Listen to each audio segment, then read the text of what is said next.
তাদেরকে ক্ষমতা ছাড়াতে হবে এবং সেই জন্য যত প্রকার পদক্ষেপ আছে সেই ধরনের পদক্ষেপ নিতে হবে এবং প্রয়োজন হলে সমস্ত রাজনৈতিক দল আছে, এখানে মাহমুদুর রহমান মান্নান সাহেব আছেন এবং আমাদের সম্মানিত স্থায়ী কমিটির সদস্য এবং আমাদের একজন ভাইস চেয়ারম্যান আছেন, প্রত্যেককেই বলবো আসুন আমরা ঐক্যবদ্ধভাবে এই নির্বাচন প্রতিহত করতে হবে না, এটা এমনি প্রতিহত হয়ে গেছে, এটা থেকে গেছে।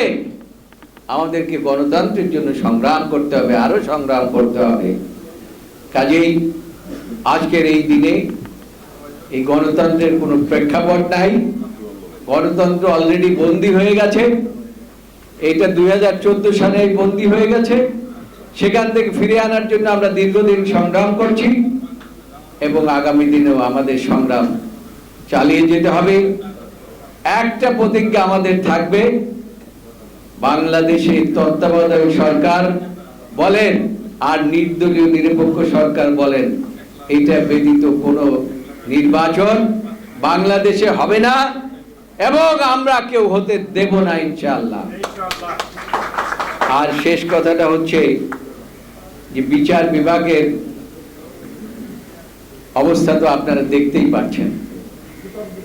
এই বিচার বিভাগটাও ফ্যাসিস্ট সরকার, কেন ফ্যাসিস্ট সরকার জানে যে বিচার বিভাগ যদি আমি স্বাধীনভাবে দায়িত্ব পালন করতে দেই তাহলে পরে আমি যে বেআইনি ভাবে মামলা টামলা দিয়ে যাদেরকে মৃত্যু লোকের বিরুদ্ধে মামলা দিয়ে জেলখানে আটকে রাখতেছি, কবরে পুঁতে রেখে রাখতেছি, তাদেরকে কবরেও রাখা যাবে না, তাদেরকে জেলেও রাখা যাবে না।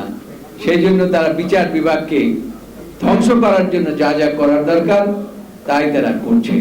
না হলে পরে মহাসচিব ছিলেন এবং আমরা ছিলাম মঞ্চে 1.5 মাইল দূরে, তাহলে প্রধান বিচারপতির বাসায় কেমনে গেলাম?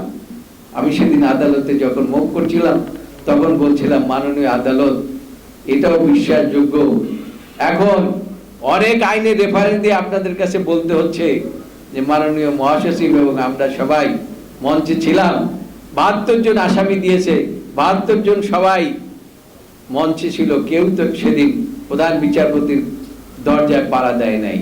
এটা খুবই দুর্ভাগ্যজনক। কাজেই এর থেকে আমাদেরকে মুক্ত করেন, এই জালেম সরকারের হাত থেকে মুক্ত করেন, ফ্যাসিস্ট সরকারের হাত থেকে মুক্ত করেন।